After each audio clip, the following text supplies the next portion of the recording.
Mtazamaji wa Uondo TV, karibu. Hii ni Uondo Michezoni. Mimi naitwa Aidan Jeremiah. Kuelekea kwenye mchezo wa kombe la shirikisho barani Afrika, yani Simba Sports Club zaidi ya Stellenbosch kutokea Afrika Kusini, mchezo ambao utapigwa tarehe 20 mwezi wa 4 2025 katika dimba la Amani New Complex visiwani Zanzibar.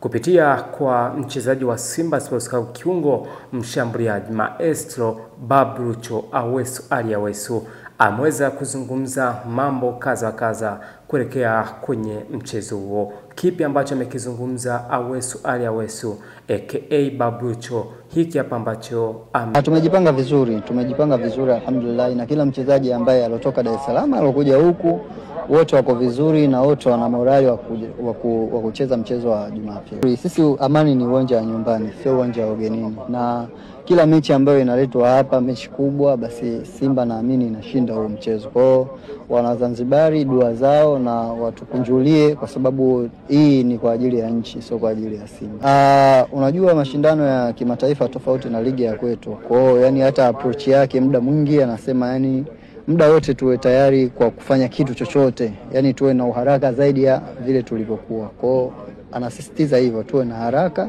Ukipoteza mpira unaanza wewe ulopoteza mpira mambo yanaenda. Watarajie mazuri kwa sababu mchezo wetu wa kwanza na tuna mchezo mwingine kwao. Kwa hiyo kwanza nyumbani, mchezo kwao utunzwa, waje washangilie timu yao, waje waangalie ubora wa timu yao ili mambo mengine.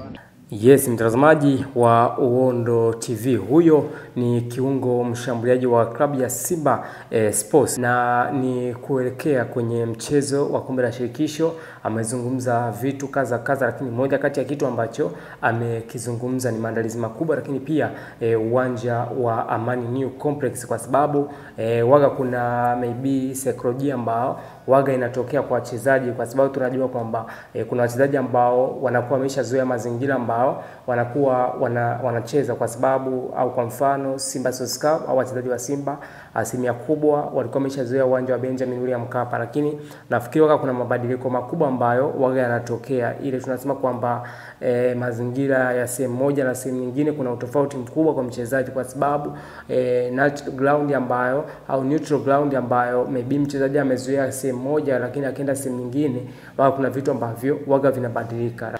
Awesu Ali Awesu amezoea viwanja vingi ambao tunasema kwamba natural ground. Kwa hiyo bado unaona kwamba wachezaji wa Simba wana nafasi kubwa kuweza kupambana na kujua kitu gani ambacho anakihitaji ndani ya uwanja, kwa sababu ukijaribu kuangalia kwenye eneo la goalkeeper ngina Msapini kama ambaye amekuwa kwenye ubora, uwezo mkubwa kujua kitu gani ambacho anakifanya. Wote wakina Shomizewe, Shomari Kapombe, wakina Mohamed Hussein, kuna vitu vingi sana ambavyo wamekuwa wanavifanya. Kwa hiyo ile mchezaji kujitambua, kuwa na determination au jitambuza mchezaji, kujua kitu gani ambacho anataka akifanya ndani ya klabu kuweza kuisaidia kutoka sehemu moja kwenda sehemu nyingine. Kwa hiyo Awesu Ali Awesu amezungumza mambo mengi ambayo nafikiri ni sehemu kubwa kuweza kujua wachezaji wapi ambao wanaweza wakapambana. Hii ni Uondo TV, mimi naitwa Aidan Jeremiah.